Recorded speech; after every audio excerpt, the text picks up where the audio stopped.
Okay, cool. So you fly out on the helicopter in this group, and then what happens? I guess. So what happens at that point at the site? Well, I can't necessarily talk about that, but let's just say Mm. I was able to see things with my own eyes that would basically make people understand that everything crucial to this world is not topside, it is underground. And that's all I'm going to say about that. And unfortunately, when the purpose of that facility is to actually take down ET craft, and they Okay. do this about 2 to 3 times a year. Oh, that's amazing.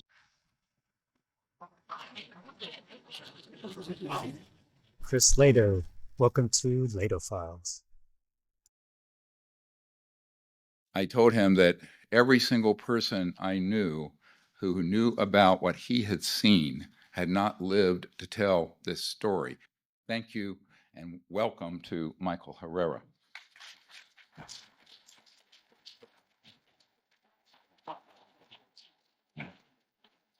Welcome to the show, everyone. Amazing interview here. Unbelievable. I know a lot of people have negative feelings towards Dr. Greer, but if you can just imagine standing up 12 June and saying the things that Michael Herrera says here, this is back in 12 June of 2023, this past summer.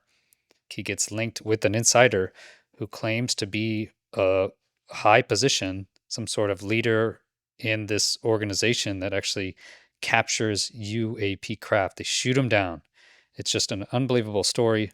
I'd like to play a short clip to introduce Michael. This is from Stephen Greer's disclosure event, and then we'll get right into the interview. Thanks for being here. We were attached to the 31st Marine Expeditionary Unit, which conducts maritime operations all throughout Southeast Asia, in conjunction with the 7th Naval Fleet, which houses one landing helo deck, or LHD, among LPDs, which is what I was on, called a USS Denver. Ironically, that's where I'm from, so kind of felt like home.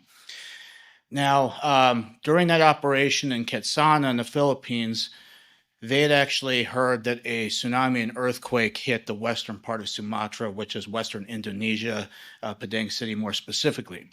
Out of all the ships in the 7th Fleet, the ship I was on was the only one that was routed to that location. So this happened September 30th. We were briefed that there is some of President Obama's family members that are present on either in the city or somewhere near there. They had a SEAL platoon that was ready to go to retrieve those people. We were then briefed that we were going to be armed during this operation. So they ended up selecting certain Marines to go ahead and do this. We were only in sticks of six Marines, so it had NCOs on top of other Marines to help with that.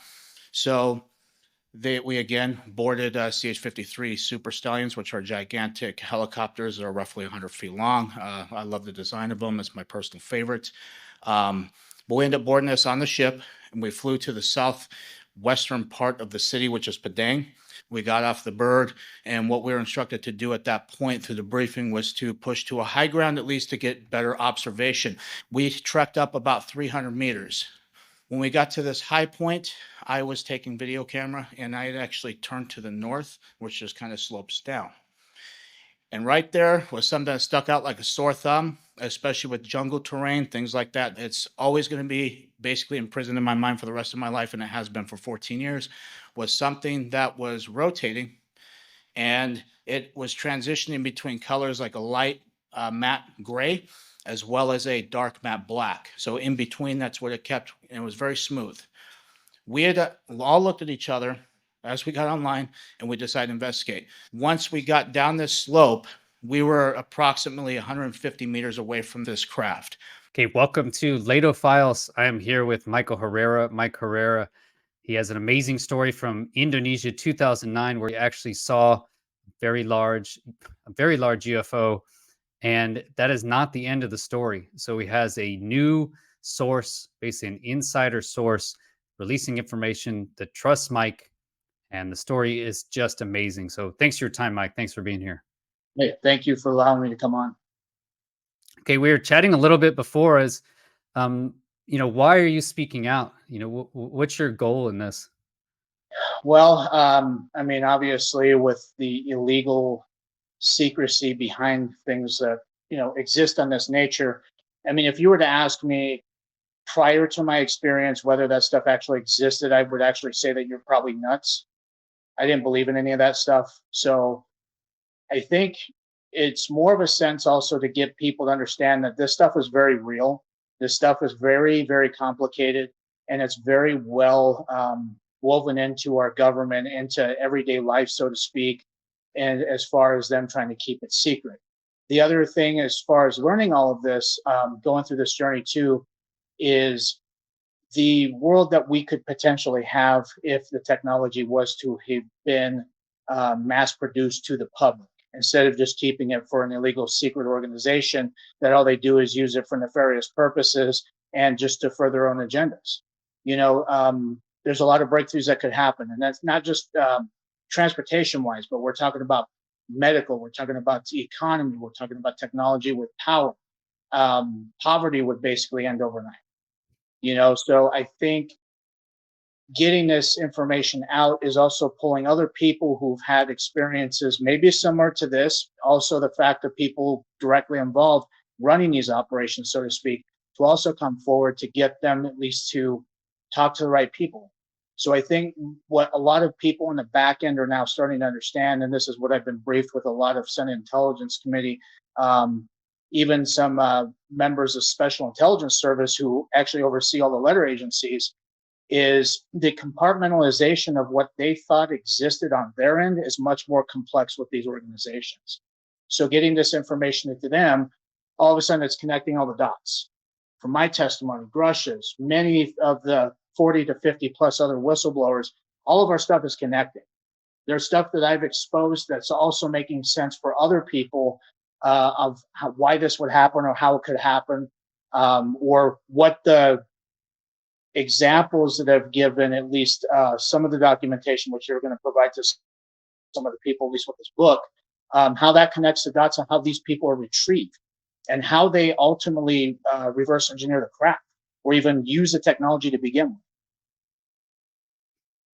Okay, and you mentioned there, yeah, that they contacted you essentially, and that's really because what I saw you first was on your 12 June disclosure with Dr. Greer. Basically, I Correct. saw that. So yeah, you were there in Washington, and you told this story. I believe, was that the first time you told the story? Publicly, yes. Prior to that, April 27th is when I had my meeting with the Pentagon Special Intelligence Service, as well as the Special Senate Intelligence Committee, and with numerous other people, including some senators and congressmen that I can't give names to, just because of the NDAs that I've signed. Just to keep them protected for one, and two, I mean, I understand where they're coming from, but at the same sense, that's kind of where this started. My personal opinion at that time was I didn't think they were going to take this serious. And once the sources in these operations came forward on the back end of things and corroborated what I saw, except for they're the ones running the operations. So they explained further in detail for what I saw and what the purpose of it was and why and how they do it. So that was kind of, how do I put it? That kind of ruined their day, so to speak, because, again, it's not necessarily a pleasant thing to talk about. It's not something that's cool. It's not something, I mean, it's very real stuff. People are losing their lives from this, whether it's voluntary or not. There's other means that, and it's just from what they've explained to me, there's also a darker side of it that I may not know, which actually may have things that involve human trafficking and things like that. Because what would stop them? If our conventional military and government can't stop them because their technology is thousands of years more advanced compared to our most sophisticated aircraft, what's going to stop them? Nothing. They're going to keep pressing forward with it and make as much money as they want to, bend the rules, break the laws, because there's nothing holding them accountable. So ultimately, going through this journey, getting some accountability there, I think is definitely going to help, because then you're going to have other things on the back end transpire to that too, with accountability. Okay, and let's start, I guess, with the actual craft. This is from Reddit. So Joey is not my name. Okay, so Joey is not my name. He actually contacted me And Joey's not my name. I verified his real identity, and he has actually been spending a ton of time on Reddit looking into your case. So before he contacted you, I understood he did get in contact with you to ask many of these questions, but he Yes, has he did. gone through a very exhaustive list here. And so my first question, just because we have this graphic up here, is this what you remember that craft looking like? I know it was from 2009, but what is your recollection of the actual craft itself that you saw in Indonesia? It's pretty accurate. There's obviously the distance that we were at. You're not going to really see the fine details up if you were to see it up close, right? So as far as from a distance, yes, that looks very accurate to what I saw. Okay, and then there's been some questions on the color and the material and the it would change basically. Yes. Can you go into any The, further detail on that? Because that has come up in yes. other cases as well. Yeah. Right. So the whole craft itself was changing colors. It wasn't just like specific parts of it or Okay. anything. The whole craft was.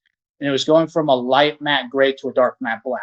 So if you were to the only way I can say how it was changing is if you had one of those light switches that you can move up and down instead of just the flips, right? You can gradually set the setting of how bright you want it manually. That's almost like you're kind of going like this. That's what it was like. It was almost like a pulsating color is the only way I can describe that. Except obviously going from light matte gray to dark matte black. Okay. And then yeah, basically you sized it based off of the CH-53 Correct. helicopter.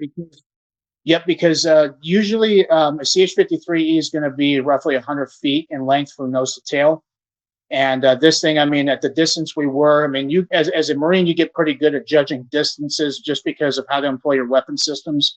So judging the distance with this craft, where we were at, the trees, I mean, everything in that distance, you could pretty much kind of gauge it. And that's how I was able to at least kind of roughly estimate that you could fit at least from nose to tail of 3 of those CH-53s right underneath it, which would equate to around 300 feet.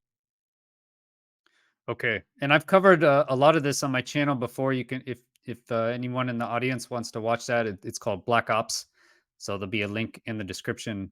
You can check out the full video here. So this was after the earthquake in Sumatra, right, in 2009. And from what I understand, it was 9 or 10 days after the actual earthquake. Yes.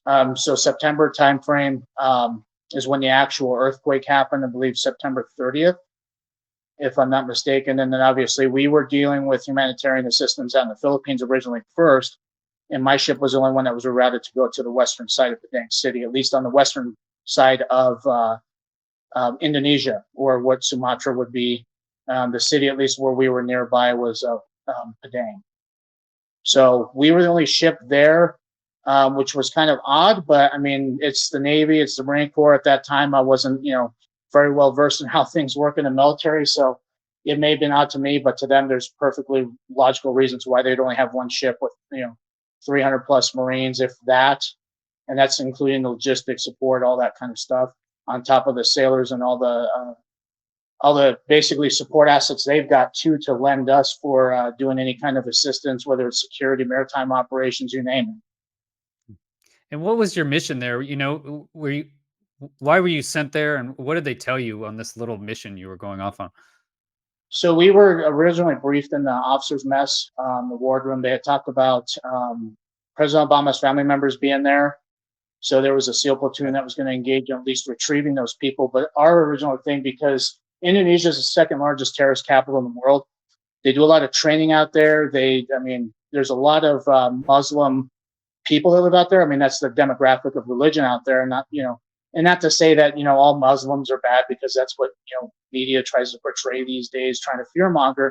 But that's typically the domain. So if you're looking at an aspect of where, yes, there's going to be people who are not friends of Americans. They're going to think less of us. They're going to want to harm us. They're going to want to harm innocent people. That doesn't go to a religious side. That just goes to a personal side of things, of what they feel.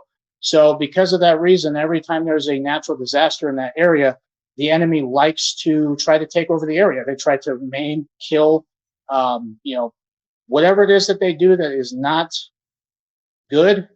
What you could ever picture in your mind, that's what these people like to do. They're very sick. But at the same time, we were there as more of a security element to make sure that some of these shipments that they were dropping supply wise were going to basically be secured, because there was a risk of an enemy force coming to that LZ and potentially opening fire. So because of what we were equipped with, such as just M16A4s, because I was a SAW gunner, so there's no reason for a SAW gunner to go, because that's more of a combat operations compared to just, humanitarian assistance or security. So I was equipped with the M16A4, and all of us were, and that's what we were doing. We got on the bird, they briefed us a little bit, told us, and especially at that time, at being a rank, you're going to basically just follow orders and just say, yes, sir, no, sir, all that kind of fun stuff, and do as you're told, and that's it. And that's what we did, was basically try to provide security. And that's when basically things just started to take a turn. Joey's Not My Name, again from Reddit, verifying the events around Michael Herrera's UFO encounter, part 1. Mm-hmm. Okay, so yeah, so I would recommend anyone who's interested to read through, and basically he's gone through everything that he can corroborate, right? So this is from Joey. I've been disheartened by the attitude of the community. Yeah, so quick to dismiss. Go ahead.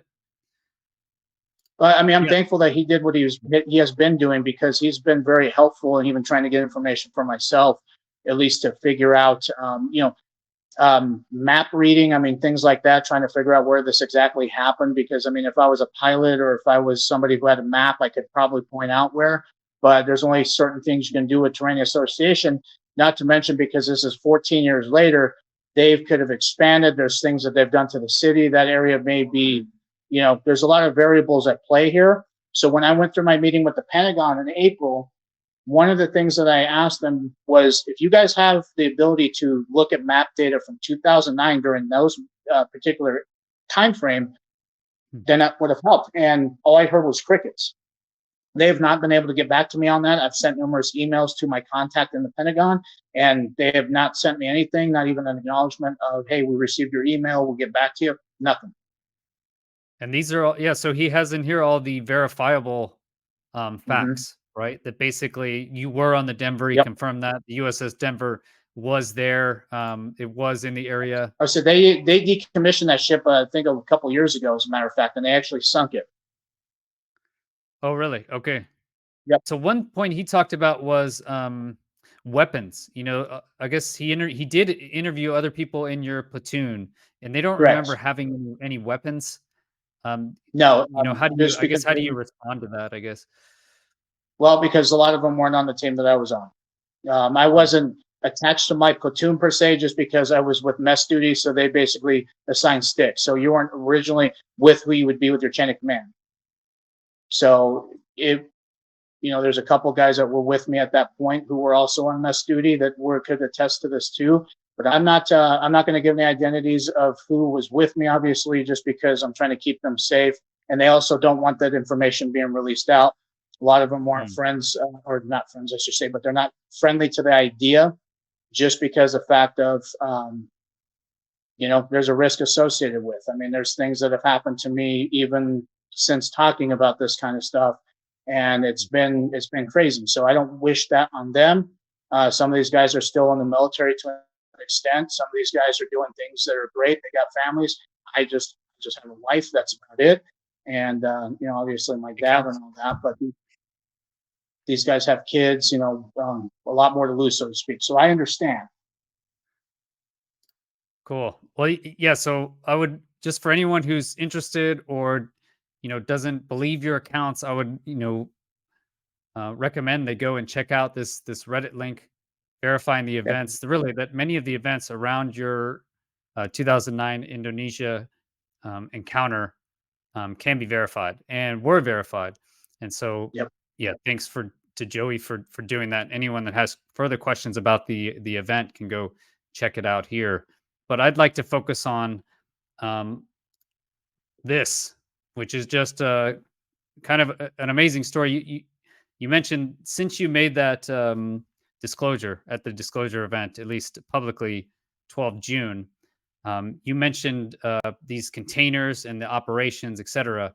And after that, you had someone contact you. Can you talk about how that went and really how you fell into this, how you learned about this? So this was in July. Dr. Greer basically forwarded me a message from somebody that he's been getting information from. And this person has been in this organization, and I don't know the specific name of it for obvious reasons. I mean, what people have to understand is I'm learning as much as everybody else here, and I've said that in every interview, relaying this type of information that they've been giving me. So it's just the same thing as you guys. I'm also new to this. I'm also learning it. I just hear it directly from the source, and then you guys hear it from me. And I wish, hopefully, one day, if everything boils over and things go as they should, at least as what we plan, maybe he could even explain publicly to an extent of what the actual operations were entailed to that.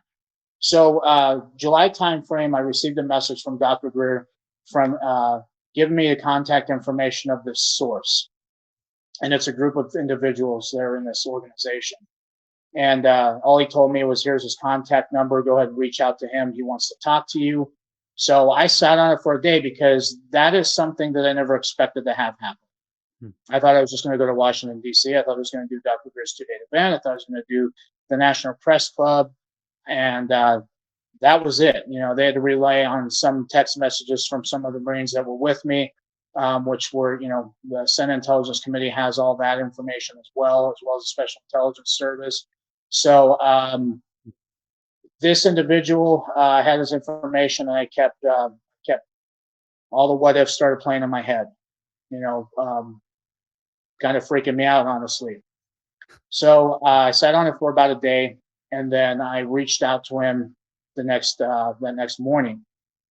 And I originally called him at first, which usually I just call people and say, hey, you know, like, instead of just trying to text, but he didn't receive or he doesn't have a voicemail. You know, it's kind of odd, but I understand why. And then I saw him a text message basically saying, hey, it's Mike. Dr. Greer gave me your information. I'm reaching out to I heard there's some things you want to discuss with me. And that's basically when he said he did the introduction, of course. And he didn't tell me specifically what his role was, but he told me that he wanted me to come out to area, at least out west, near there, and talk about meeting in person. And originally I thought it was going to be in Colorado, but that wasn't the case because obviously I guess this guy was pretty busy, and I tried to get that to happen, but I ended up having to go out west. And I met with this guy, and he explained to me, at least through text message, the security protocols, because the way that these guys operate, so they have some pretty remarkable stuff as far as for security for myself and any other person involved, or anybody that, you know, they're going to essentially talk to. So they had some very, it may have been overkill to an extent. I'm not going to go public with why, just because I don't want this to lead to anybody specific. But he assured that my safety would be taken 100% serious, that nothing would happen. And that was enough for me to say, okay, you know, when would you like me to come by? And we had scheduled this for the late part of July. And so I ended up going out to meet him, took a flight out there, and, he had somebody pick me up from the airport there in that area. And at first, I didn't think much of it. It's just, okay, nice to meet you. You're the driver. Cool. Okay. So we end up leaving the airport, going to the meeting spot. And there, lo and behold, I mean, here's the thing, though, is I've already seen this gentleman when he was in D.C. because he attended Dr. Greer's event. And so you met him in person or before this? I talked to him in person before, but it wasn't anything like how it was. He didn't think I knew who he was. I was running security for Dr. Greer along with some other gentleman who was really armed. I wasn't, even though I run a private security company, and, you know, it's pretty much easy for me to obtain, at least to provide security armed for, you know, VIPs or anything like that. Washington, D.C. is a very different animal in that regard. So you have to open up an LLC there. You have to get all the credentials. You have to go through the courses. I mean, it's a lot of time, a lot of money. And so it's just easier for Dr. Greer just to get somebody who's already certified and all that stuff to do that. So I ended up taking Dr. Greer to the green room where he was meeting with this gentleman, and this gentleman was explaining to Dr. Greer what basically I saw. That's why, you know, he went there to attend just to see and just provide security as well. which I didn't know that until coming to find out, later down the road. But so I met this person. We just kind of shook hands, say hey, and he's like, "Thank you sounded good up there. Like keep up the good work. This stuff has to get out." I didn't think much of it. I completely didn't look like that type of person, what you'd expect. Dressed like a nerd, like somebody at a convention per se. You couldn't pick him out from separate from the crowd, so to speak. So he's very good at playing optics with situational awareness. But going back to the meeting, so when I met this gentleman, he had pulled out a wand when we went into the secured area. So he rubbed it around himself, all the extremities, and then he handed it to me, and he said, "Go ahead and track your whole body with it." It was to check for bugs and check for chips. And because some people that in this organization are all chipped, which is kind of weird, but that's just how a lot of the subjects that they deal with are also chipped too. So he expressed that at a later date, not during the in-person interview. And I put my phone on airplane mode because when I had it in my pocket and that wand hit it, he just told me to go ahead and put it on airplane mode and set it away. So obviously I couldn't record or take photos or nothing like that. And he explained in great detail what his role was, how long he's been involved with this, the screening process, how he got us selected to do this. He went in very specific detail personally with how he was able to achieve being onto this team and his first interactions with the team, first couple missions that they've ever done. And he gave me the whole history of how this organization started from 1947 during the National Security Act that the president signed at the time. And their specific thing was to basically investigate crash retrievals with UFOs, basically all the kind of taboo stuff you hear today. And you hear some of the stuff, that information that Dr. Greer's been, or not, well, Dr. Greer on top of that, but also David Grush has been talking about the government's type of retrieval teams. You got blue team, and then you have the black team, which has a more refined and more perfected version of crash retrievals because they've been doing this since the 1940s. So he expressed to me how that integrates with what they were doing. He expressed his sole reasoning how he knows that they do it. I'm not going to go into detail about it, but like I said, I hope there's a day where I can, because then it will basically fill the dots for people to understand. And prior to that meeting, he asked me a very strange question, and I'll never forget this. He asked me if I was a 1911 guy or if I was a Glock guy. I said, well, 1911s are cool, but I like Glocks. I know how to use those. I've used them for years, especially doing my own security and all that kind of stuff. Very easy weapon system to maintain. It's like a Honda Civic of pistols per se. But so I said, I like Glocks, So he ended up handing me a Glock, and he, he unloaded it, pulled the slide to the rear. He handed it to me and told me to go ahead and load a magazine in and chamber it around. And I did that, and I put it in the holster, and he says, go ahead and keep it with you. So I was the only one armed, and he understood that I was very apprehensive with this meeting to begin with. I couldn't sleep. I was very nervous. I was expected to either get ambushed or, I even left a paper trail with certain people, including Joey's not my name, just in case if anything happened. Yeah, it was interesting too. Or yeah, if I can cut in just a second, is when I met with Joey, he talked about that because he was investigating your case. He was happy to get your help. Actually, he was able to ask you questions directly. But then he was surprised how much information you were telling him. He said he started realizing as well that you were going out to this meeting and downloading the information with him. That's where he was getting even more nervous, right? And he talked through that because and he tracked basically when you were going out there and how long you were there, and he made you talk to you afterwards, etc. So yeah, it's interesting. He was able to verify a lot of these details that you're talking about through other means that we can't really discuss on this call. But I will say he did verify some other details, a few other kind of key details that you were there, you were in this location, and some of these things did happen. So it was interesting. He did verify that. Yeah, no, it was more the sense like I didn't, my family. I mean, I don't know in as much as they could do because they don't really have a voice online, so to speak. They have Joey's not my name's got a Reddit handle. He's got access to getting stuff out to the public. So my thinking was at that time, if anything happens to me, maybe he could relay that information and at least put the word out that something did happen. Yeah. And I had told my dad one point before I went out there was we just recently had a dog pass away at that time. And I told him, I said, I'll call you personally and let you know that I'm okay.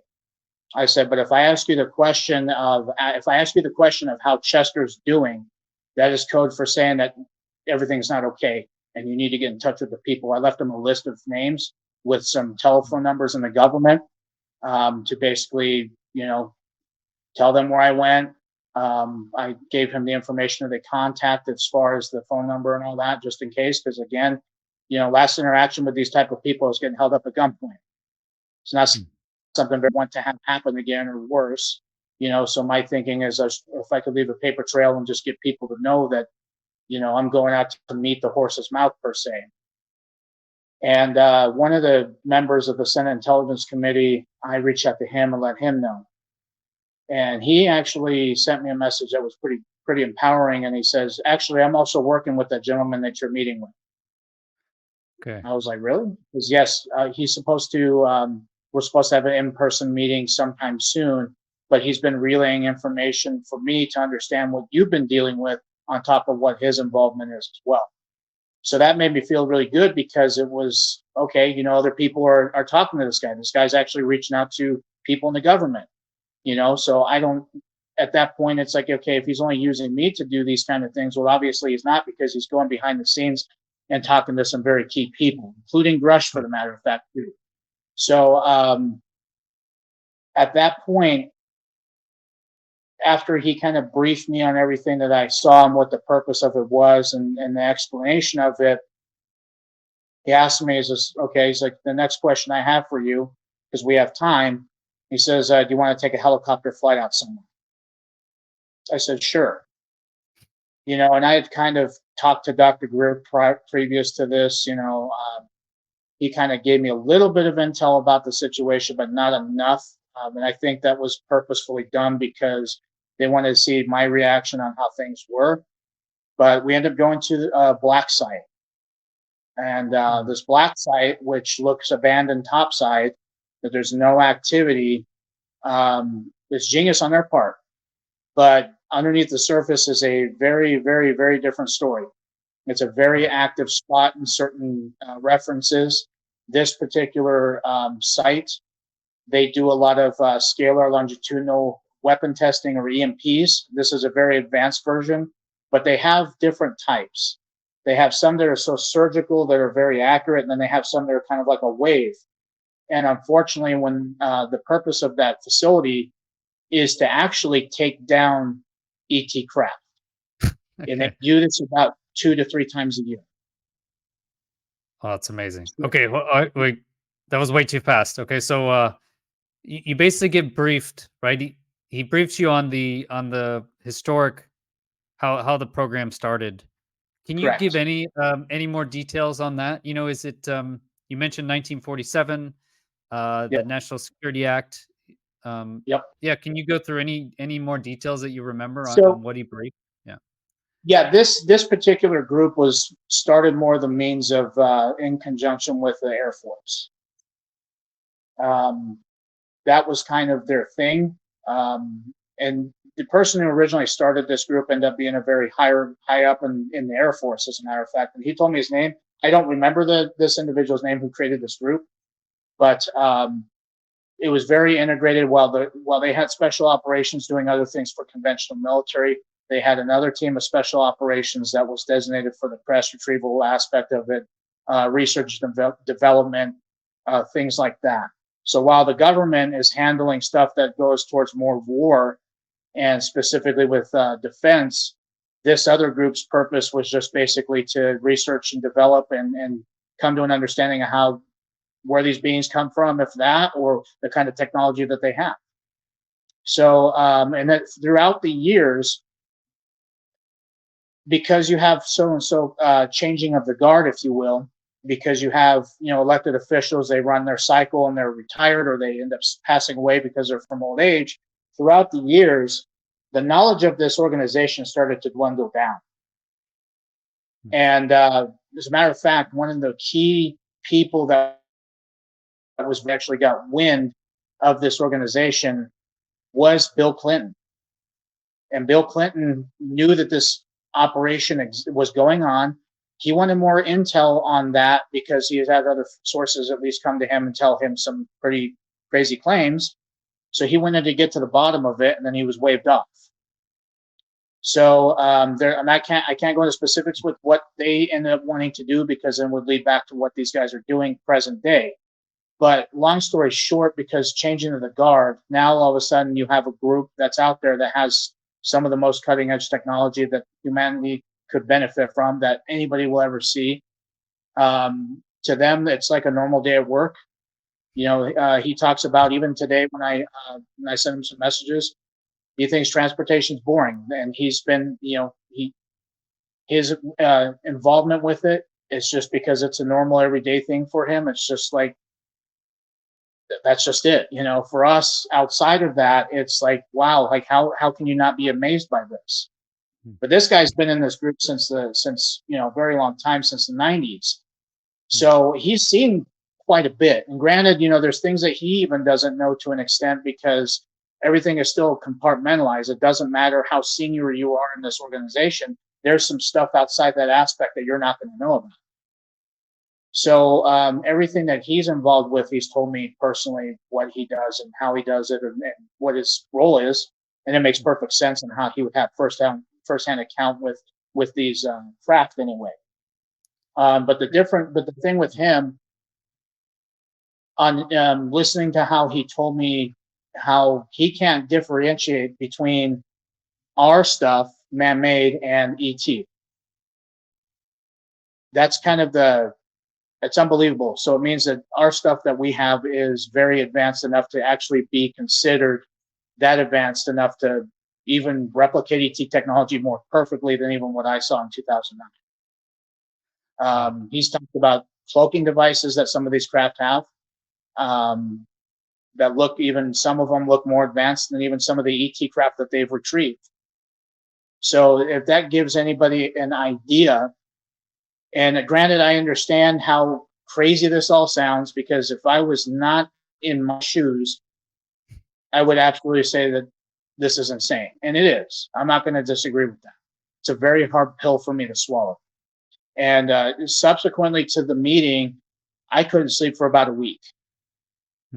I was nervous. I was scared because now all of a sudden I'm talking to these people who do this for a living and understanding how psychopathic this organization is, and they'll kill anybody they can to keep things quiet, and they have. And I'm aware of several instances where they've done this. And it's something that it may at one point, and it's very possible it could bite me in the ass one day, but I'd at least would rather take the risk to get information out, make this at least public, get people in to know about it, because if there's enough people to know about this, and the people who have the power of the pen, or even some law enforcement through the government to do something about it, which they intend to, then maybe this can come topside and maybe humanity can benefit from this once and for all. Maybe the secrecy can just go away and it doesn't have to be taboo anymore. So I still have. Why is he coming out? So why is this? Did he explain why he's taking this risk? Yes, because he wants transparency of it, because he doesn't agree with a lot of the stuff that they've done. Him personally, along with these other guys that I've spoke to, they were misled. They were misled for a very long time. We're talking about decades, right? So they think that what they're doing is for the greater cause of this country, for Department of Defense, to keeping our national security per se, right?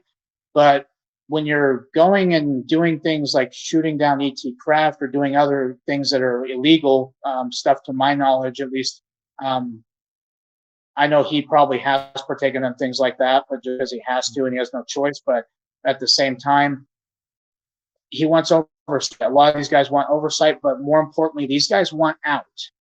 They don't want to do this anymore. Now that the rug has been pulled out from under them, They understand what they've been dealing with. They understand that this is a rogue organization. They understand there's very evil people they work with and they deal with on a daily basis. So if they're safe, and that's their number one priority, but they also the other priority too is that this group has a stranglehold on people in DC.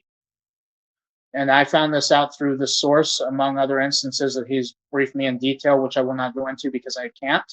A lot of it because I don't know personally, because it's not something I could actually speak on because I don't have firsthand knowledge. But from the stuff he has firsthand knowledge on, part of what they're trying to do is at least eliminates to an extent the risk to politicians of wanting to pass various laws and legislations to allow things to happen.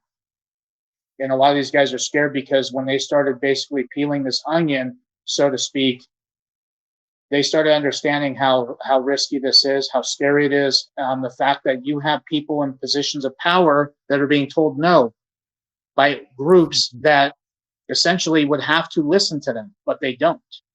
And they privatize things so that way government officials can't look into it. A simple FOIA request ain't gonna do it. So understanding the complexity of it, understanding the risks associated with it, I understand even puts these guys into a very hard place to be because they're in the middle of this damn war.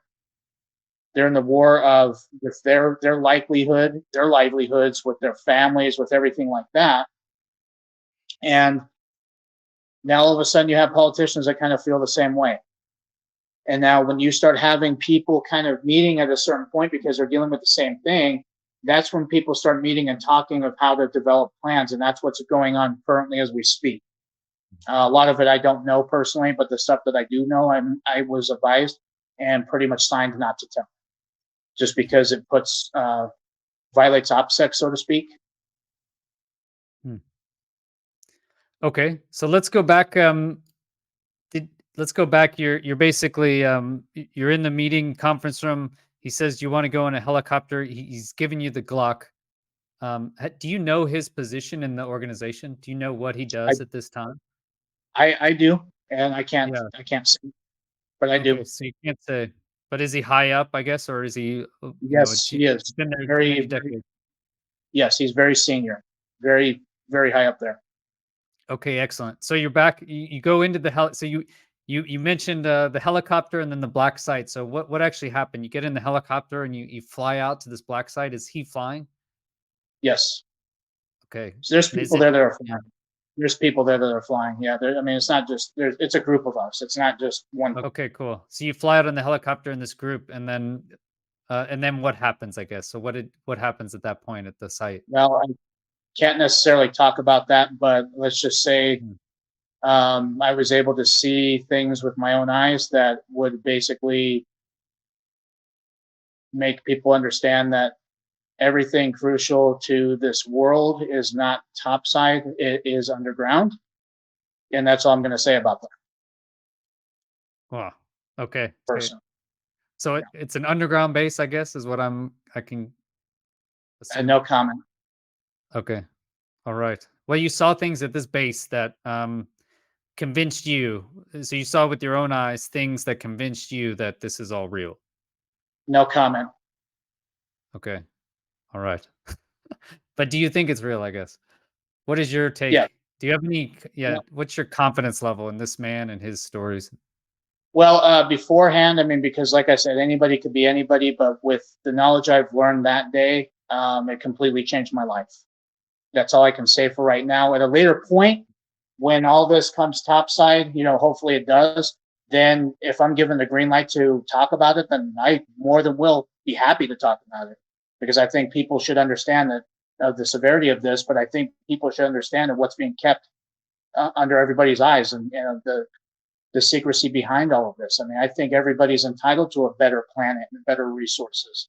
And this is the first step to doing it. So it sucks that you have organizations like this, which are global, as a matter of fact, that have access to technologies that could revolutionize mankind forever and put us at a level of even consciousness that's even more advanced than what we are now, which means that we'd be even peaceful people. That's essentially what I gather from that, and that's what a lot of the proponent that they talk about, at least that they want, is for that to happen. Amazing. So let's talk about what we can talk about then is their plan essentially is this book. At least that's what we've gotten so far, right? So Yes, and this um, this is just a chapter, by the way. The actual book that they have currently being reviewed by Dopser. So Dopser, long story short, they submitted this pre-publication, right, to basically get approved, right? And they did this more of a sense of trying to put the Department of Defense or anybody in the government into a pickle because they have to respond.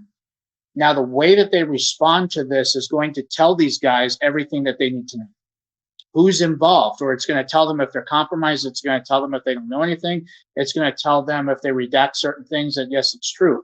So there's things that they're doing in order to understand because there's no poker face with this. It's very brilliant on their part.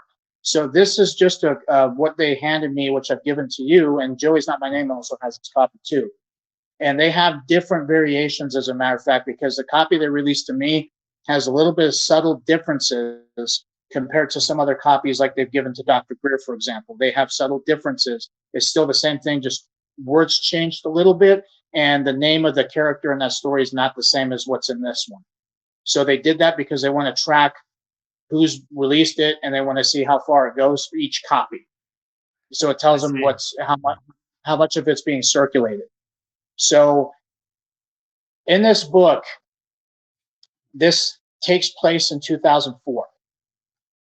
And in this book, I mean, it was when I first read this. This is part of the reason why I couldn't sleep for a week. yeah. I mean, I've read both these chapters, and I would say for anyone reading it, it's not. I mean, it's pretty violent. You know, you have a pretty sick murder in the first chapter. So I would kind of warn everybody to be mentally prepared. It's not, you know, this is definitely a legit. I get chills thinking about this. You know, the first thought I had when I read this, because he handed it to me when I was literally laying in bed wanting to go to sleep, and then I heard my phone go, and he started talking to me, so I was texting him back, and then he sends me these documentation and wants me to read everything. So I'm like, okay, now that I've got this information, these documents, I'm like, now my curiosity is going. This is a good example of careful what you wish for. Yeah. All right. Yeah. In 2004, this particular operation involved very similarly the containers that I saw in 2009, except this black team was moving these refugees, as they call them, into these containers to transfer them into a black site that's in Chihuahua Desert in Mexico. There's a black site out there, and it actually, in the story, as you recall, they had instances where these helicopters weren't squawking, the ones that were flying these containers into this facility, right? Yep. And that was kind of the reason why this gentleman was propelled to come forward, because of the containers that I saw were remarkably similar to what they had at that time. Now, granted, there's involvement. Yeah, you were on Sean Ryan, and I used that interview of you on the Sean Ryan podcast, and you were really upset and saying it's human trafficking, and that's what honestly motivated you even more, is that it was human trafficking, and that's kind of what forced him, or that's why maybe he thought to contact you and say, well, it's not necessarily exactly what you think, but it was the containers. Right. And so that was, because I hypothesized for years that this was drugs. I mean, it's the only thing that I could think of. I didn't think it would be anything that would be related to people. That's the last thing I'd ever think about, but when he explained why, so long story short with this story anyway, this story is just so they market this book as a fictional, historical fiction, but this is really not that. It's really them displaying what they've been involved with and what they've done. Now, the full book, on the other hand, has everything they've done for the last 30 years.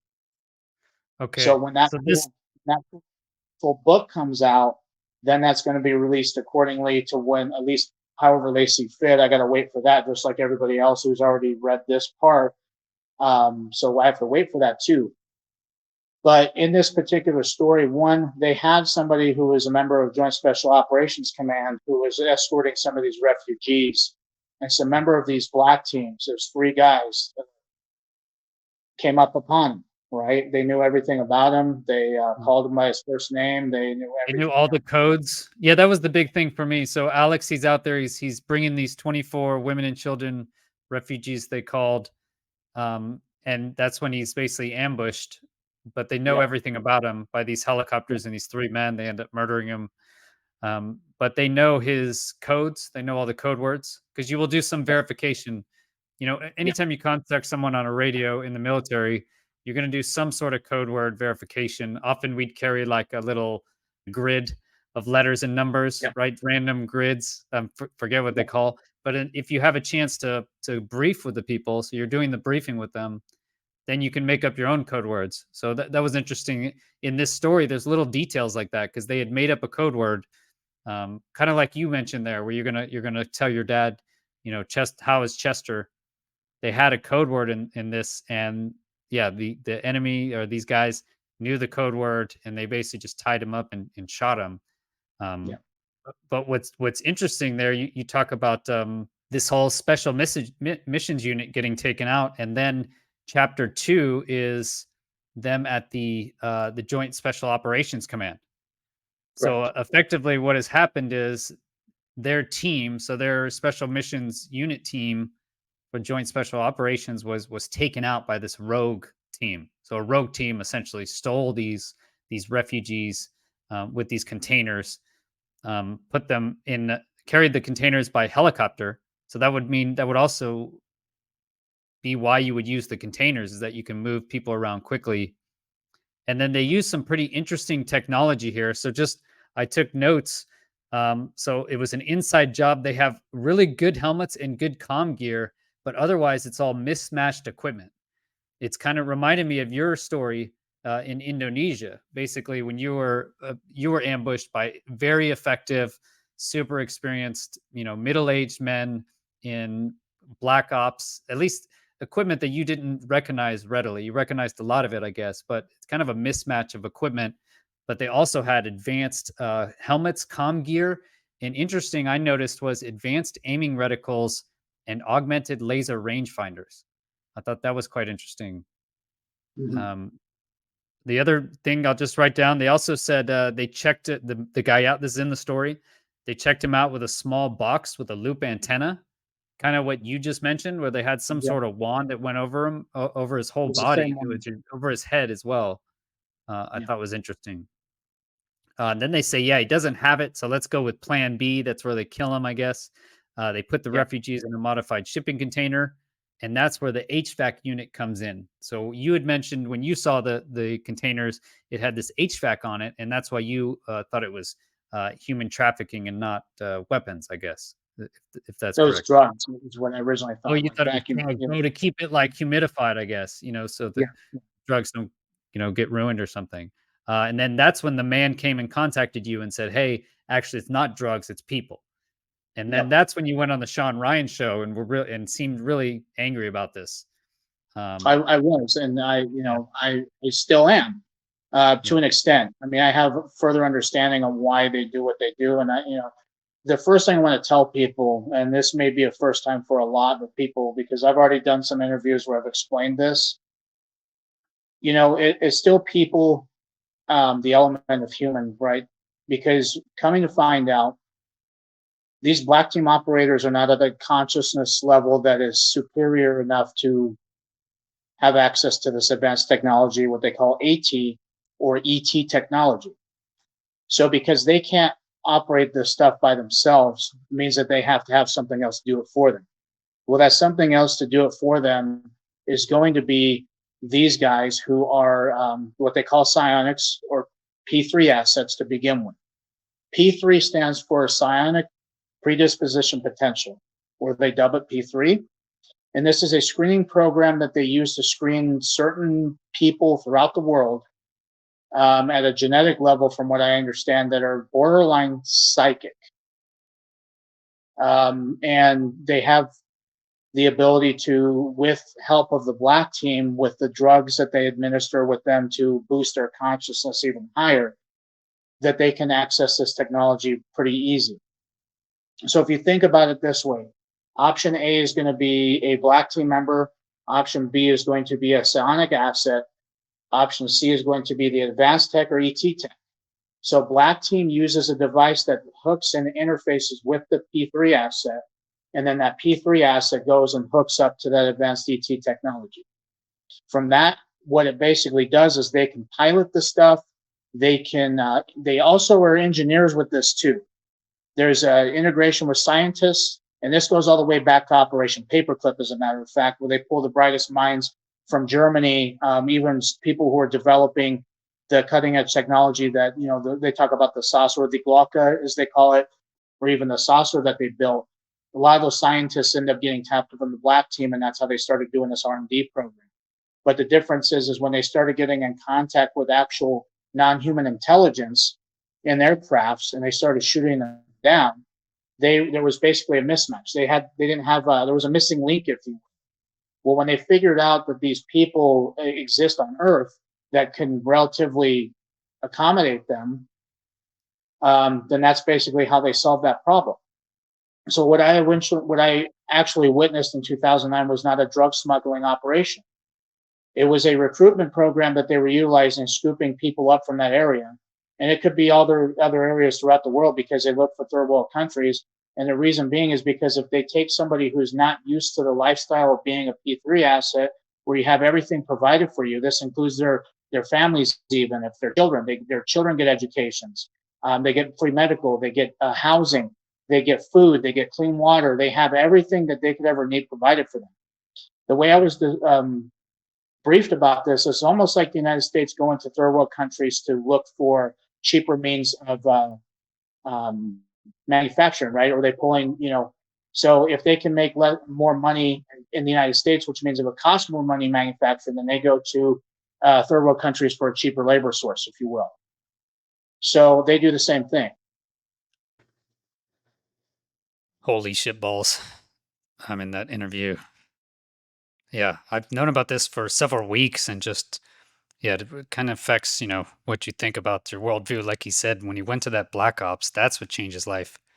If you can imagine, it didn't change his life when he saw the football field wide UFO, turns out made by humans. And then, but speaking out now, he's getting more information, and the corroborating details really does it for me. When you have these other corroborating details, and if that guy's really talking to the Senate Armed Services Committee, then that means this information is coming out. But yeah, imagine that, the strength of the organization. So in part 2, stand by. It's going to be it continues. There's more blockbuster stuff. So thanks for watching. It's free to hit the like and the share. So please do that. If you do want to support the channel, I've worked more than 50 hours a week on this stuff and make less than minimum wage. And this is a very, very big monster that is more powerful than our government. I hate to say it, but they are. They got stuff that I know for a fact would run circles around a B-21 Raider, an F-22, an F-35, an F-117, or a B-2. Even the most advanced weapon systems on ships, for example, or aircraft carriers can't even take this stuff down. Satellite systems can. So people have to understand that if they have this kind of resources to do this, and they're also embedded into the government, people need to understand how big this actually is. And they have to understand why this is very delicate.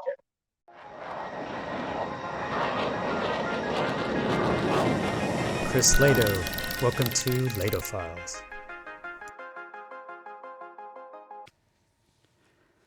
Welcome to LehtoFiles. This is part 2 of this unbelievable, just miraculous interview with Mike Herrera. If you haven't seen part 1, I'd recommend checking that out first. Mike goes into how he got into this mess in part 1, and he gives a lot of the lead-up details. But here is part 2, where Mike goes into explicit details really on how this program allegedly works, and many more details. So, man, strap in. This is going to be an amazing ride. So effectively what has happened is their team, so their special missions unit team for joint special operations was taken out by this rogue team. So a rogue team essentially stole these refugees with these containers, put them in, carried the containers by helicopter. So that would also be why you would use the containers, is that you can move people around quickly And then they use some pretty interesting technology here. So I took notes. So it was an inside job. They have really good helmets and good comm gear, but otherwise it's all mismatched equipment. It's kind of reminded me of your story in Indonesia. Basically, when you were ambushed by very effective, super experienced, middle-aged men in black ops, at least equipment that you didn't recognize readily. You recognized a lot of it, I guess, but it's kind of a mismatch of equipment. But they also had advanced helmets, comm gear, and interesting I noticed was advanced aiming reticles and augmented laser rangefinders. I thought that was quite interesting. Mhm. The other thing I'll just write down, they also said they checked the guy out. This is in the story. They checked him out with a small box with a loop antenna, kind of what you just mentioned, where they had some Yeah, sort of wand that went over him, over his whole it's the same body. It one. was over his head as well. I Yeah, thought was interesting. And then they say, yeah, he doesn't have it. So let's go with plan B. That's where they kill him, I guess. They put the yeah. refugees in a modified shipping container. And that's where the HVAC unit comes in. So you had mentioned when you saw the containers, it had this HVAC on it. And that's why you thought it was human trafficking and not weapons, I guess, if that's Those correct. drugs is what I originally Oh, thought, you like thought it was vacuum drugs. sealed. Oh, to keep it like Yeah, humidified, I guess, so that yeah, yeah. drugs don't, get ruined or something. And then that's when the man came and contacted you and said, "Hey, actually, it's not drugs, it's people." And then Yep. that's when you went on the Sean Ryan show and were and seemed really angry about this.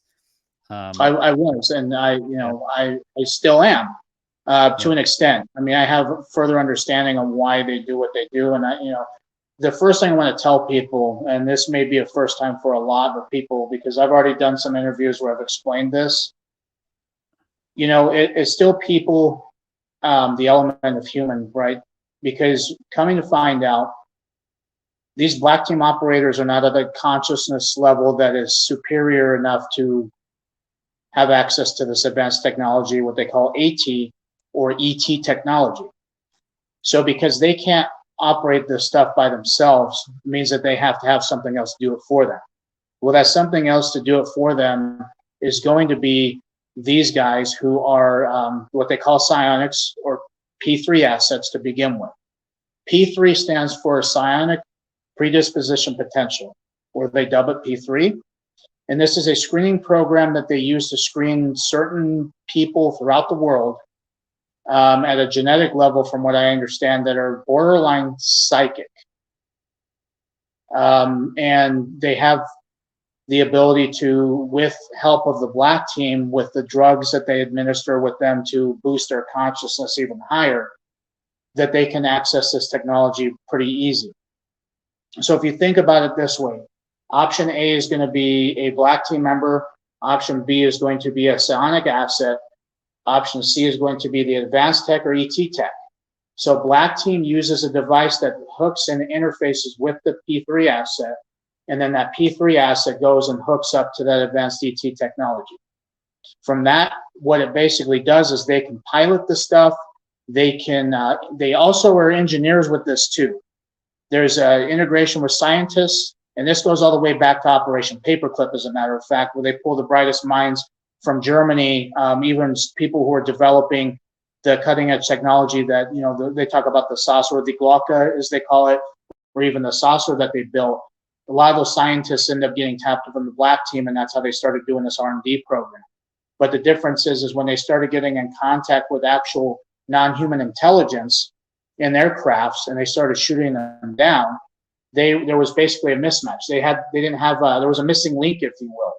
Well, when they figured out that these people exist on Earth that can relatively accommodate them, then that's basically how they solved that problem. So what I actually witnessed in 2009 was not a drug smuggling operation. It was a recruitment program that they were utilizing, scooping people up from that area. And it could be other areas throughout the world, because they look for third world countries. And the reason being is because if they take somebody who's not used to the lifestyle of being a P3 asset, where you have everything provided for you, this includes their families, even if they're children, their children get educations, they get free medical, they get housing, they get food, they get clean water, they have everything that they could ever need provided for them. The way I was briefed about this, it's almost like the United States going to third world countries to look for cheaper means of manufacturing, right? Or they pulling, so if they can make more money in the United States, which means it would cost more money manufacturing, then they go to third world countries for a cheaper labor source, if you will. So they do the same thing. But they don't harm these people. They don't mistreat them. They don't hold them at gunpoint like we were, or they weren't murdered like this JSOC operator was. They keep them relatively happy, and then they basically induce them with drugs, and they also chip them so they can track them. They can keep tabs on them at any point. And what they administer drug-wise is basically serotonin and a bunch of uppers. Now, the thing with this, too, is because when they give them these drugs and they interface with this machinery, part of the problem was back then, and it still may go on today, and I don't know for a fact, but when they were hooking up to this device, they would two things would happen. Either they would go in a coma or they would pass away. The subjects pass away from the drugs after an extended period of time because it's very hard on the endocrine system. It's very hard on the body. And too much in the, everybody knows in this world, too much of something is not a good thing. And with these drugs, the only reason why they do this is to basically keep them at a higher elevated consciousness to help them with their agenda, which is this technology. And, people have to understand that it's not only a small percentage of what they do involves anything with reverse engineered craft. That's a very small percentage. It's the most boringest percentage out of everything else that they've got. They've got some very sophisticated weapon systems. They've got a lot of other things that, to my knowledge, I've only heard references from, but I cannot confirm that with at least with this source yet.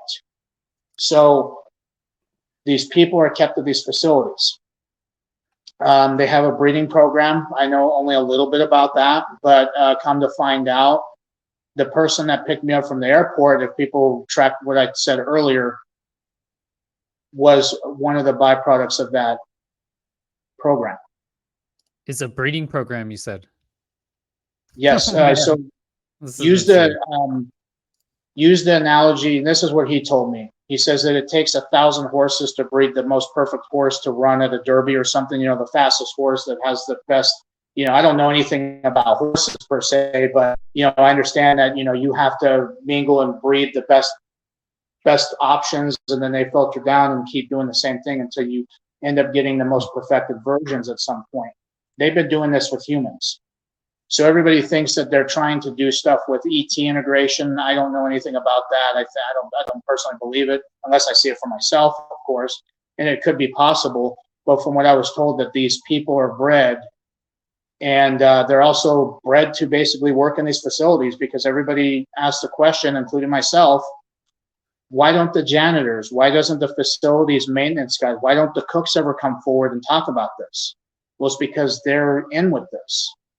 And if they're having everything provided for them and they blow the lid on it, then they don't have access to anything anymore. These people don't have social security numbers. So if they're illegal aliens per se, then you can bet them that they'd probably either be escorted out to some other country, if you will. I don't know the process of that, but that's just basically hypothetically thinking.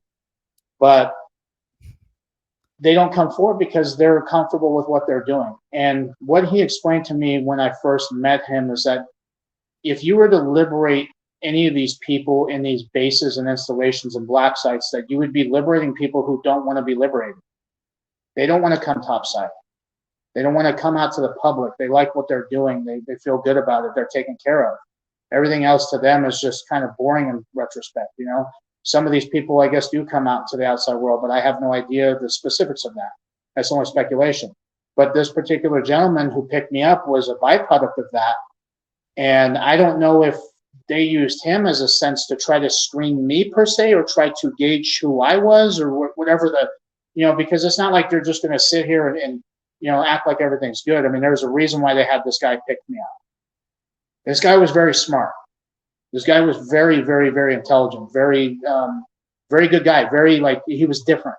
It's the only way I can describe it is he was different. And I knew there was something about him that was different, but I didn't know it was going to be this, because halfway through that meeting, before we got into the helicopter, he goes, "Did you notice anything about the driver that picked you up or the bodyguard?" I'm like, "No." And he says, well, here's a byproduct of one of those operations, or at least the programs. And he didn't give me specifics of it, but it was mind blowing. So they have you go through these things, and then they tell you after the fact of what it was, or what it's for, what the intention of it was, or what it might be. So it kind of threw me for a curveball, because now it says, okay, there's a lot more at play here, and I'm supposed to find out more this month. I can't elaborate into that, but the stuff that you already know about, we've talked on the back end, that I'm supposed to go witness and see for myself. But yeah, I mean, these it makes sense if you think about it, because not every single human on Earth has the ability to manage this, you know. And the other thing that people don't think about is the after the fact questions of, let's say the government does succeed with getting this technology sequestered through the legal means of them passing this bill that Schumer's trying to do, which would put everything under eminent domain. Well, if they get these crafts and this advanced technology and all that kind of stuff, do you really think that there's people in the government who are qualified to know about it or operate it at that? You know as well as I do, some of the government people, they might not be the smartest, but it would kind of have to say, what would happen with that? How are they going to designate that? Because then you're going to have some of the secrecy aspects of it, which could be, they could turn into weapon systems, which they don't want somebody in a different country having access to if they have the most cutting edge technology. And we're able to take a craft that's super fast, deploy a weapon system, and then take off somewhere, like blow up the White House. They're not going to want to risk that. So I agree that there's things that still need to be kept secret, but the power sources, the medical technology, I mean, everything that could help us as a species would be incredibly cool to have, and it would refine our planet. So I think part of the reason why I couldn't sleep was because I didn't understand how deep this actually goes. And it goes way deeper than even what I know now. And I'm only getting this information in segments when they can give it to me, because they want me to absorb it, they want me to release it, and they want to explain it in detail. Then, okay, after that's good, here's this other part. So I'm supposed to find out more this month. And also he's talked with the Senate Armed Service Committee. You mentioned that, and he's also talked with has he talked to Arrow maybe? Anyway, he's talked with the government as far as you know. I have no idea if he's talked to Arrow. Yeah, I haven't asked him that directly. There's a lot of things that I won't ask him, and it's not like I don't want to know, but it's just like, this guy's already helping me out so much. I don't want to bother him, because I mean, trust me, I could sit here all day and text him all these questions. Yes. And there's a lot of stuff that he can't tell me, and he has to be careful when he's explaining certain things to me as well, of because he doesn't want to go bucket mouth, is what he said. He has to refrain himself from wanting to spill the beans, because then it's risky. It's very risky. Even for myself, when I started going through this, and when I was able to talk about it to the government and publicly, there's members of these black teams that have access to helicopters, and they can do whatever they want with them. And they've been over at my dad's house, where they've flown so low over the house where they rattle the walls, and they scare the crap out of you. It's happened to me. They followed my car one time. I was actually on the phone with my dad. They flew right over his house, and he had actually went out to look at it, and it was abnormally low, because the flight restrictions of military aircraft or even helicopters go over residential areas. You can't fly with, there's a certain height that you have to be, and these guys were flying a lot lower than that. 10 minutes later, that same helicopter is literally flying low, going over my car, and it's almost like them saying, hey, we can find out where you're at any point. We can touch you. We can do whatever we want. Now, the cool thing is that these guys have relayed to me how I can track this stuff. And that's what I began doing. So every time I have an instance with this, if I can find information on an aircraft, I will. And a lot of the time, if something seems abnormal, there's registration from the FAA, of course, because you can look on flight radar, for example, and see the aircraft in that area, and you can play that loop of the certain time frame and go forward and see where they came from and where they're leaving. But these helicopters that I do see, which are Black Hawks, and the only one time I ever saw was a CH-47, which is the Army's version, or CH-47. So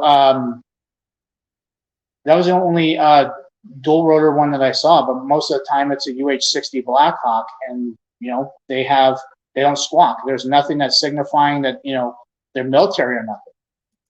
And I try to give the government, at least the Pentagon officials, because some of these guys are also having the same thing happen to them too. Quite a few people, as a matter of fact, in the Senate Intelligence Committee are having a helicopter problem too. So my contacts in this organization know who's doing it. And that's why they're going to get to a point here soon where they may involve themselves with that and put a stop to it. But they told me how to log this stuff. They told me how to record it. They told me how to identify it. And if there's nothing coming up, then it's a ghost ship. So that's where I take photos or video of it, and then I relay that information, even to some guys in Homeland Security who are pilots that David Grush basically got them to get in contact with me because of the human trafficking aspect of it, because that's what these guys pertain to as their specialty. But when I explained to them, when I explained to everybody here, it kind of blew their mind. But these guys have seen some pretty weird stuff too on the UFO UAP side, so they're very open-minded people. And when they saw the documentation and they saw some things that I redacted through text messages that I sent them and showed them, they understood that this was actually a real thing. So I relay information to them. If I see a helicopter or something out of the norm, I'll let them know. They'll look into it for me because they have access to all the systems with the FAA.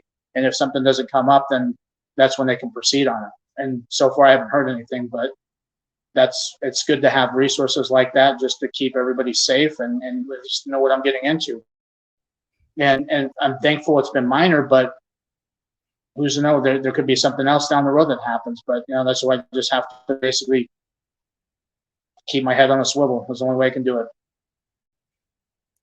Yeah, so basically, just to kind of summarize how I understand it is, it sounds like it's like X-Men, right? There's a very small percentage of the human population that actually has some ability, some psychic ability, which is required to actually use this advanced technology, which came from extraterrestrial sources, or at least non-human technology. Is that the basic understanding? So basically, non-human technology. So advanced technology, which uses telepathy, is what it sounds like, which you hear from all the stories, right? I've heard many, it seems like stories of a wand. There'll be like a wand there, and then the alien explains, this anecdotal explains that using telepathy, the wand amplifies the actual their abilities or something. I've heard that before. So this is in line with that, where this technology, however advanced it is, can actually be used by humans, but they have to be special humans that have a certain special talent. And this was interesting to me because I researched a few weeks ago. I did a video on the CIA and their remote viewing program. And there was a study from the early 2000s or late 90s that found 1% of the human population, according to the study, 1% of humans have a basic psychic ability, meaning they could teach you to do some sort of remote viewing, 1 out of 100 people. And that's in our CIA, it's in a study, official public knowledge. So this would kind of support that. Whereas maybe you have instead of 1 in 100 people are basically okay, or they have some psychic ability, maybe you have like 1 in a million that are off the charts and can effectively use this technology and use the extraterrestrial technology. The problem is those people aren't evil enough, is what it sounds like. So you need, not evil enough, but you need someone that you called on the black operators to interface with the actual P3 assets. You called it, using some sort of technology where they can control them. So through them, they can control alien technology. And from what I understand is at one of these black sites, maybe this one in particular, the goal is to use these P3 assets to lure down other craft and then to shoot them down, right? And you said this happens 2 to 3 times a year. So this is how, it sounds like they do have a global retrieval program, but if you can just, shoot down craft, lure craft into your backyard, right into your garage, and then shoot them down, that seems like by far the best way to actually get alien technology. I mean, it just sounds so crazy, but like you said, when you look at it and you link the dots, You know, if you just all the anecdotal stories about the telepathic, you know, how do they fly the ships? How do they drive the ships? Or you just think about it, right? All the spaceships, there's no like controls that we see. It just matches all of the, you know, it seems to match all the points. They're very far apart. The points are very far apart. You know, there's a lot of interpolation right now, and I think just the story it's so out there that it's difficult to accept it. You know, it took me I read this 3 weeks ago is when I first read this actual the actual book. So, and I put it here. It was 3 weeks ago, and it took a while to really internalize it and kind of accept it. You know, so I don't think people are going to accept this. Even if it's 100% true, I think it'll take a long time for people just to accept this. If this is the first time that you're hearing this, I think it could set off some of your alarm bells, you know. But that's the general idea. Is that how the program works from what I just explained? Yes, you nailed it on the head with that. I mean, granted, there's more things involved with that I don't know because I don't see this personally. But I do have a chance to see something like this happen unfold here soon. And, the technology aspect, so I understand where people are coming from. I get it. If I was not in my shoes and I was hearing this, I would probably dismiss it. But, what I've learned through this whole journey is that anything's possible. And we only know what we're told. We only know what we experience on a daily basis. So if you're going to work for 12 hours a day, for example, you go home and you turn on the television, watch a football game, and then, among other things to watch, and then you go to bed. I mean, you're not really putting yourself in a position to go and look at the stars, for example, or even research things. I'm glad there's more people these days that are open-minded. But the problem that we still face is that everybody has to understand you only know what you're told. And everybody thinks that, there's going to be a politician to come on TV and say, hey, guys, we're not alone. There's disclosure right there. Disclosure's already happened. There's been people who've even seen way, way, way more stuff than I've ever seen that work directly in fashion with extraterrestrials that I've talked to. And that there's all their information's public, of course, but these are people that, are in Dr. Greer's organization. And they have some pretty interesting documents they've submitted to the government. I've talked on behalf of that. Even people that came to Grush and told him everything when Grush was investigating this under the Pentagon, that's kind of what opened his eyes.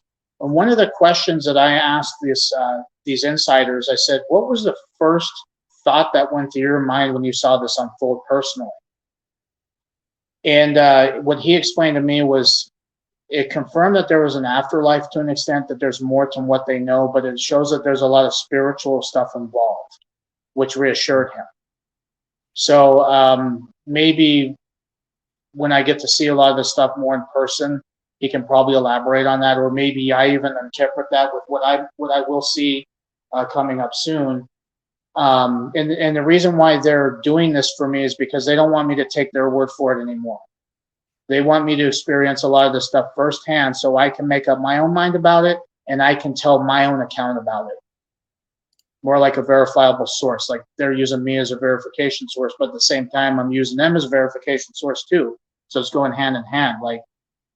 So there's supposed to be some other people involved that are supposed to go witness this too. So we'll see how that goes. But I guess it's just a rabbit hole that it just keeps getting longer and longer and deeper. And I don't know where it will stop. And I don't know if it will ever stop in the near future, because I think if things go the way that they're planned with this technology being sequestered, and who knows, it's just a massive onion that's being peeled back daily. Thanks for being here. Please like and share the video. It's free to do that. Get this information out. And it's not free to bring this content to you guys. I work hard, so if you want to support the channel, go to links in the description. Thanks again. Now to the interview, part 2 with Mike Herrera. And I get that there's other stuff in the world that is more critical to what's going on, especially in the Middle East. You always have war and all that kind of stuff. But there's a lot of variables that will either prevent the knowledge coming out very quick, or there's things that may expedite that to come out fully. Because I know, working with some senators and congressmen and some, people in the government, they want all this stuff to come out too, and they're frustrated they're being told no. They keep getting told no. And that's insane to them. You understand a lot, and people already know their egos are like this big, being in powerful positions in government. So if they're being told no, then that's kind of ruining their day. And then when they're finding out that things exist that are in the realm that they don't know about, that's underneath their nose, or in their congressional districts that are happening, that they think that they have a grip on and they don't, I mean, it really shatters their ego. So I think that a lot of them, because that is happening, I think that's why they want to get to the bottom of it. But at the same time, a lot of them are understanding how dangerous this is. And that's more of a deterrent in himself. So if people understand that there's a lot of moving parts here, just like I have to learn. I mean, trust me, I wish I could just sit here and just blab everything I know and who is involved and what all this aspect is, because it would connect the dots and just make everything easier. But understand there's people at will here that they're evil, and they don't want this to come out, and they make so much money on it, and they have the most cutting edge technology. They're not going to hand it over very nicely, and they've murdered people to keep it secret, and they will continue to do so until something has to give. So I appreciate people's patience with this kind of stuff, who at least understand that. And there's people I've dealt with who just want it to come out now, and that's it. But it's like, until we have the understanding of how this is going to be utilized, there's nothing we can really do. It's just being at a standstill until we understand how this actually works and how we're able to operate it and get this into the hands of the public, and get them to understand that, yes, our world as we know it is not what we think it is. It's crazy. You mentioned the technology here that they highlight in these two chapters, the EMP, right? So that basically the helicopters kidnap the refugees, right? So the bad guys, they kill the JSOC operator, they take the refugees in these helicopters, and so they launch F-18s after the helicopters, right? The F-18s aren't armed, but they can still do a low pass. And so what the bad guys use to defend themselves is an EMP, right? Electromagnetic pulse. You kind of mentioned there about these scalar weapons, and it can just knock down any digital devices. So any machines, electronics, everything, it can just drop. So if you can imagine it, how can you fight against that? If they have that, it's asymmetric warfare, essentially. So it's the EMP. Yeah. We already mentioned the wand. I remember when and the holographic technology. So the helicopters, they're flying into their base, right? It looks like a mountain, and they just fly right into the mountain, right? So it's holographic technology, the EMP, and then to actually maneuver the containers around, they use this wand, a special wand with a full-length arm, like a falconeer kind of arm protection there with the wand. So these are just some of the technologies that they wrote about in the book, which sounds like, if true, then that's how they're trying to relay how they use this technology and what it is. So correct. Pretty I know where this black site is in Chihuahua Desert. I know exactly where it is. And it's still active. To this day, it's still active. They're still doing this stuff present day. They do have some stuff in that base that people would say is a UFO. And they use a lot of that technology to move stuff around because it sounds unbelievable. And I know this personally. If you're to witness this firsthand, people are going to dismiss it. I mean, important people. Let's say you're out in your neck of the woods and you're hiking out somewhere and you come across a craft that is in the middle of nowhere, and you see this paramilitary organization doing stuff to it, and you call the police or you call the FBI or the military or try to get people involved with it. Are they going to take you serious? No. Well, you saw it firsthand. I mean, you exactly, saw it. And that's what I try to ask people that question, to put reference of, trying to get them to be in their shoes and get them, or at least put them in my shoes and understand that. And yeah, I mean, it's weird. it's very spooky because it's stuff that you would never expect to ever see or have happen, but that's just reality. And it's a very harsh reality because of the things involved with that. And the thing that I think is most unsettling that I think about even to this day is that guy Alex in that story who was murdered. That could have been any one of us. That could have been all of us. That was the most unsettling thing is, and if I ever meet these guys who are part of this operation that we witnessed, that is the first thing that I'm going to ask them is, why did you let us live? And I understand that, you hit this in your video that you did with the Black Ops stuff, right? Majority of these guys are former military, but they have a screening process with these guys that if they want to advance their career, it's the only nice way I'm going to put it, or they have another screening process that they do. And this particular process is more about personality. They want people who are sociopathic and they want people who are psychopathic to do the illegal stuff that have no problem murdering people, including their own people for that matter, because that's what also happens. These, anybody who is compromised, they murder. They don't take chances with it because of the obvious reason. That's why this whole thing is so delicate, because these people helping me could face that. Their whole entire families could face that too, myself included. So to an extent, I do live in the world of careful what you wish for. And the reality is that it's very real and anything could happen. And these guys, there's nothing holding them accountable. So what's going to stop them? The only thing that's going to really stop them is this to be dealt with on a government level with intervention with that. It sounds like we have to have the people on the inside coming out. And that's what's going on, because like these other people that I've been coordinating with, all of them are finding out that it's illegal, and all of them are finding out that they've been lied to since day one about this, and they've been misused for a long time. And that's what's unsettling for them, but the issue that I was told directly by them was that if they had a way to have income, because these guys get paid quite a bit, they make really good money doing this, obviously.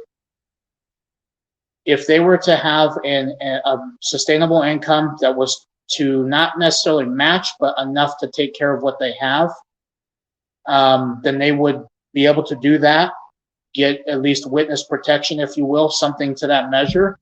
And then they would be happy to play ball and maybe even come out to an extent. But because of what people are seeing with David Grush, all these other people, including myself, being, not necessarily discredited, but just mocked and just, ridiculed. And none of these guys want to face that.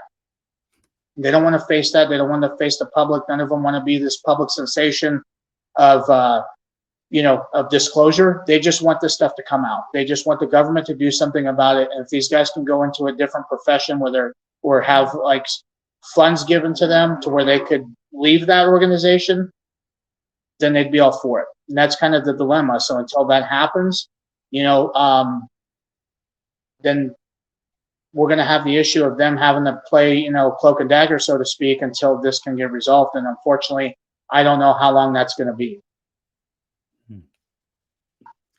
Okay, well, thank you so much, Mike. If you need anyone else to go and record anything on your trip, I can be there. So you know what? I would take, if I could, and this is just wishful thinking, if I could do that, I would have an entire audience. I mean, it would be like, you saw that raid Area 51 that they went out to the perimeter and basically staged out there, and that they were going to raid it. I would kind of have the same thing happen here, because I want everybody to see this too. But maybe one day, and that's what I'll press to do. And hopefully these guys also, they want it to happen, but people just have to understand that this is very dangerous. And I know this, and I've been well warned about it. And I'm not immune to anything. The thing that, I'm thankful for the people I know in government that are helping me with this, with safety. But let's be honest, about safety as well as I do. When the government provides you safety, you understand that it's not necessarily there. Just because it's on a piece of paper that allows it to happen doesn't mean that your physical safety is good. That's what's ironic about it, and that's why these also people don't want to come forward publicly, because a piece of paper is not going to save their lives. Well, we all appreciate it. I think I speak for, I think thousands of people in the audience saying thank you, Mike, for taking the risk and speaking out. And then not just that, right? You're actually seems like you're investigating on your own and really using your own time and money and effort. I have to. There's some questions that I have personally that I need to have fulfilled one way or another, and it's my own personal understanding. And it's not pleasant by any means, because what people have to understand, I mean, if let's say if you were to witness, the only way I can describe this, if you were to witness a murder happen from a mafia of some sort or a group, and let's just say that they try to get in contact with you because they found out who you were, and they say, oh yeah, well, that guy that we murdered was a bad guy, but we want to tell you why, and all that kind of stuff. Wouldn't that make you apprehensive? Because you already saw how dangerous these guys are. You already saw what they're capable of to an extent. Some of the stuff of what they got is out of your understanding completely. So if you can understand in that situation and put yourself in that dynamic, then I think you'd have a little bit of an understanding of what it is to be in our shoes. And granted, like I said, 2 of the other Marines, and I talk to them almost on a daily basis, and I fill them in with this information too, because one, they're entitled to it, but they're freaked out. And I can send you the messages personally, as long as you don't reveal who these gentlemen are, but they're freaked out. They're not happy about it. And, and I understand. I get where they're coming from. I understand 100%. I've got a lot to lose. I got a lot to lose as an entrepreneur, as a businessman. I love business. I love doing things like that. I love being able to afford things that most people can't. And I like being able to drive nice cars. I mean, that's just my thing. I'm a gearhead. I love cars, man. So that's my most expensive hobby. But when I can put myself out of that realm for a bit and do something that I think is going to benefit more people in the long run with this information, and alongside helping these black team operators, at least the good guys, get out of this mess, if I can do that, if I've got their back, then I know they'll have my back, and they've already explained that several times, and that's why they've talked and coordinated with government officials on my behalf, because they want, these guys, they have more information than I do because they're directly involved with it. Here's just this guy over here who just witnessed something, but yet you got the guys doing these operations that come to the government's aid and say, hey, this is what he saw and this is the purpose. I mean, that never happens. So the fact that I feel lucky to have people on the back end talk to the government and take this more seriously, because now the government is taking this very seriously.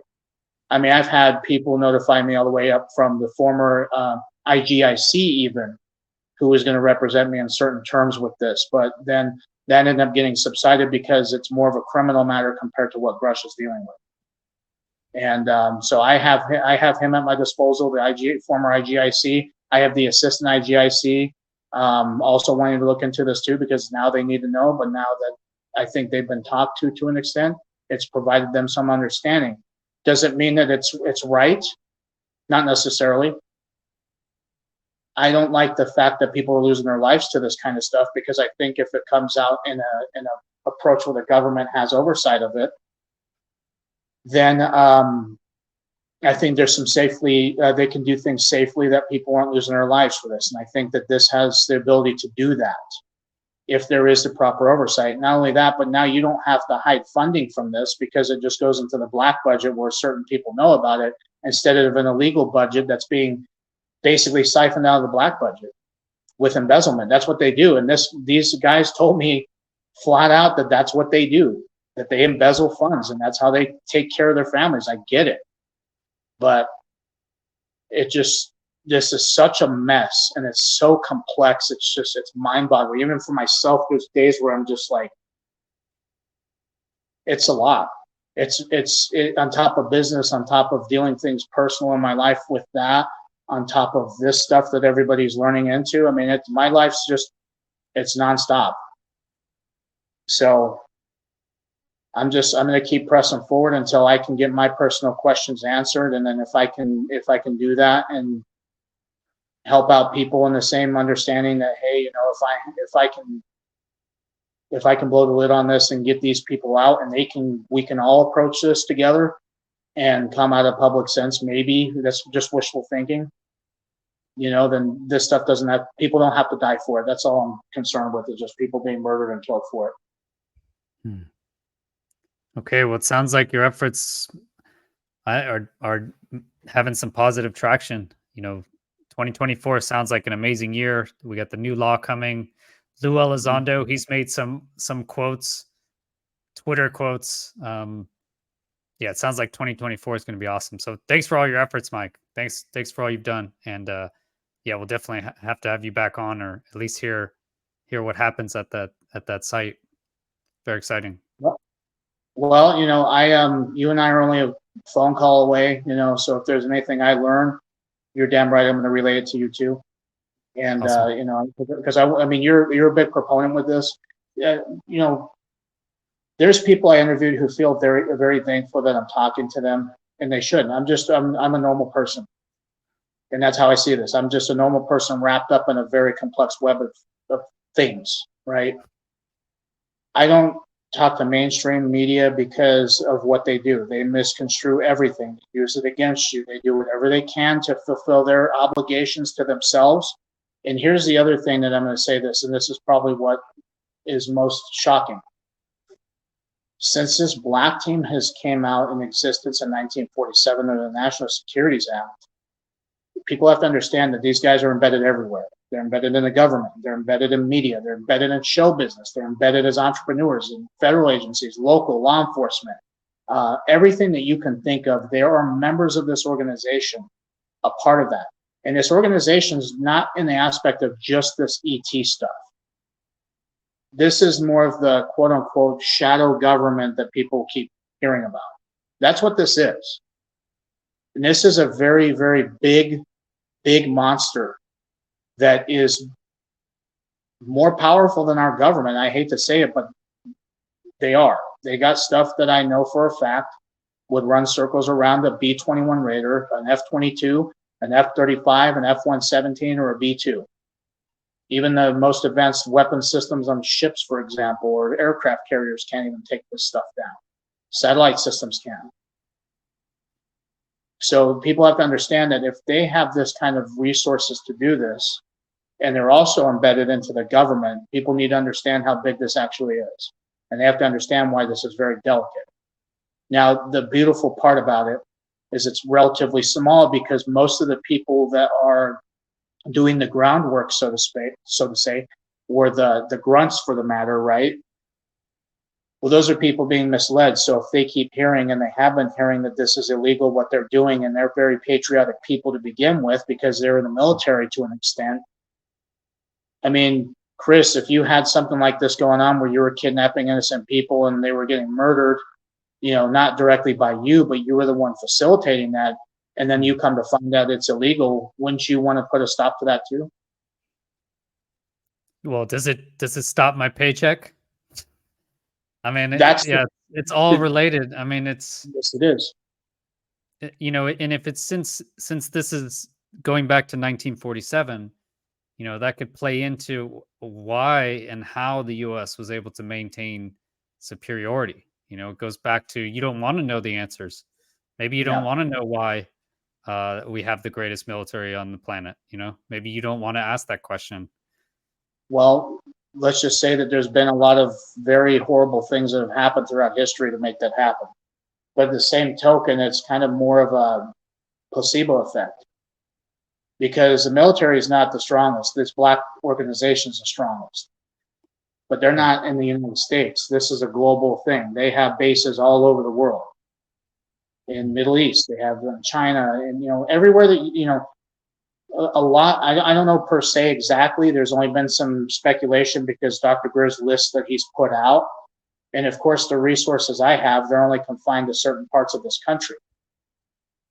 But there's more at play. And if you talk about this particular black site, shooting 2 to 3 ET craft down a year.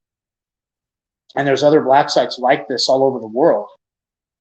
Multiply that number significantly, and the last, so a lot of these bases were built in the 80s. So from the 1980s until now that this stuff was going on, multiply 2 to 3 times X amount of years. That'll tell you how many crash retrievals they've done. They'll tell you not specifically, but just estimation wise, right? So this has been going on for a long time, and these guys have a lot of assets. And of course, it's not just ET craft that they're shooting down at these places. They shoot down other experimental craft, and they blow it up. They incinerate it.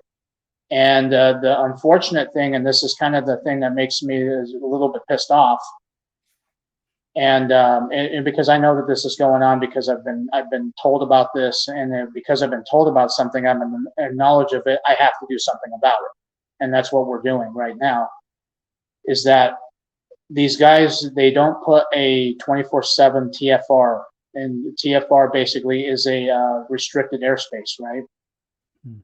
They don't do it 24/7 because if you were to go to this installation, for example, that I went to, you understand that it looks like it's nothing.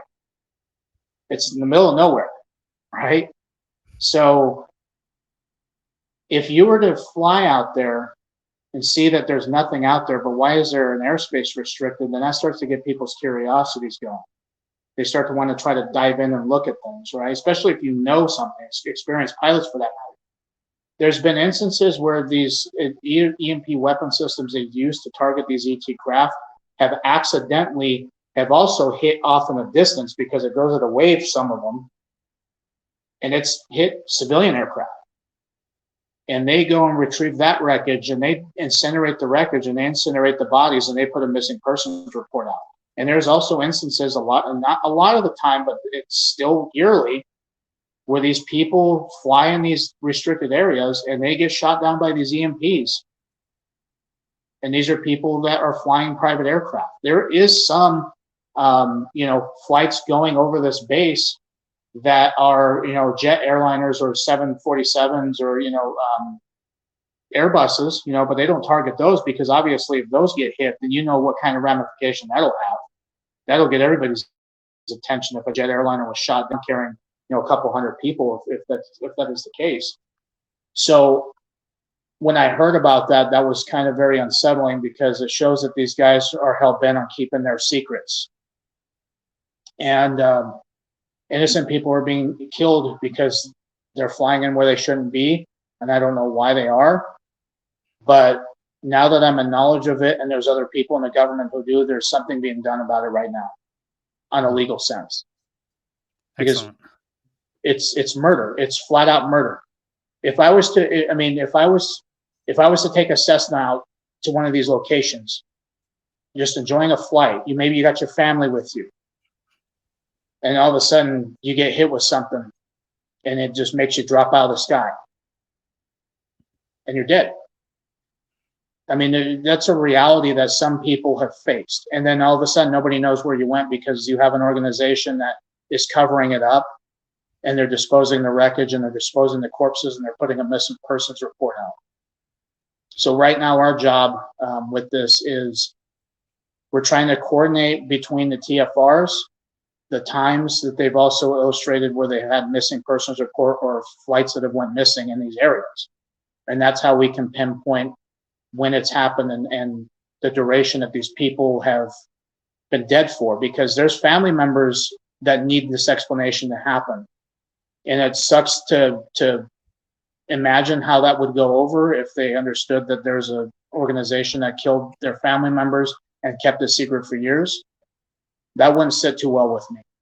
I know that wouldn't sit well with you, and I'm pretty sure everybody in the audience right now wouldn't sit well with that either.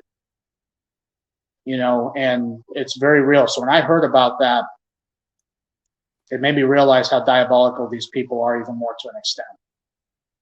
So that's part of the reason why I'm just keep pushing on to this. I don't care about the naysayers. I don't care I don't care about their opinions. I appreciate the support, but honestly, I got bigger things to worry about, and part of it is you got to put a stop to stuff, because now that I'm in knowledge of these crimes being committed of murder, and There's other charges that are going to go with this because they're desecrating corpses, or I don't know what the technical term is, but it just sucks. Okay, well, we appreciate it, Mike. Thanks for all your time, man. Thank you, Anything else you want to say that we missed? guys. Keep an open mind. Naysayers, I love you guys. I love when people tell me I can't do something or try to criticize me, because you know what that does? It just makes me just keep going faster and harder. And nobody's going to stop me from doing this. Excellent. Drush is in the same boat. We just laugh at it. He does, I took my social media down because of this, even I don't tell people my main business, at least, that I deal with, because I want people calling these locations up, trying to get a hold of me, can I get an interview, or, can I ask you questions about this, or try to talk shit. I mean, it is what it is, at this point, but just rest assured, whether it's good or negative, I'm just on a one-track mind, and I'm trying to get this truth blown open so all of the people of this world, everybody in this world is entitled to this information, and I believe that 100%. And I'm working for everybody to make sure that this does happen, because once this pillar falls, people have to understand that rest of them are going to be like dominoes. All it takes is one of them to fall over to hit the next one, and for that to hit the next one.